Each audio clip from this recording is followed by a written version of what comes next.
बिहार में 13 नवंबर को होने वाले 4 विधानसभा सीटों तरारी, रामगढ़, इमामगंज और बेलागंज के उपचुनाव में मुस्लिम वोटरों को साधने के लिए सभी राजनीतिक पार्टियां एड़ी चोटी का जोर लगा रही हैं।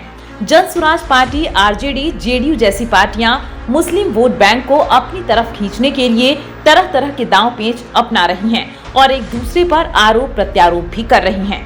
सबसे पहले मुस्लिम वोटरों को लुभाने की कोशिश जन स्वराज पार्टी के प्रशांत किशोर ने की। जन स्वराज के सूत्रधार प्रशांत किशोर ने बेलागंज सीट से मुस्लिम उम्मीदवार उतारकर यह संदेश देने की कोशिश की कि उनकी पार्टी मुस्लिमों के हितों की रक्षा के लिए प्रतिबद्ध है। पीके ने सिर्फ उम्मीदवार ही नहीं उतारा बल्कि उन तमाम पार्टियों पर निशाना भी साधा जो खुद को मुस्लिम हितैषी बताती हैं।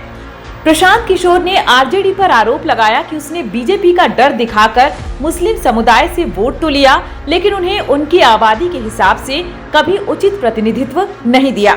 इधर मुख्यमंत्री नीतीश कुमार ने भी मुस्लिम मतदाताओं को लुभाने के लिए अपनी रणनीति बनाई है। हाल ही में एनडीए की बैठक में उन्होंने मुस्लिम समुदाय के लिए किए गए कार्यों का जिक्र किया। नीतीश कुमार ने कहा कि इतना कुछ करने के बावजूद मुस्लिम समुदाय जेडीयू को वह तवज्जो नहीं देता जिसका वह हकदार है। नीतीश कुमार ने कहा, हमारी सरकार में पूरे बिहार में कब्रिस्तान की घेराबंदी की गई, मंदिरों की भी घेराबंदी की गई।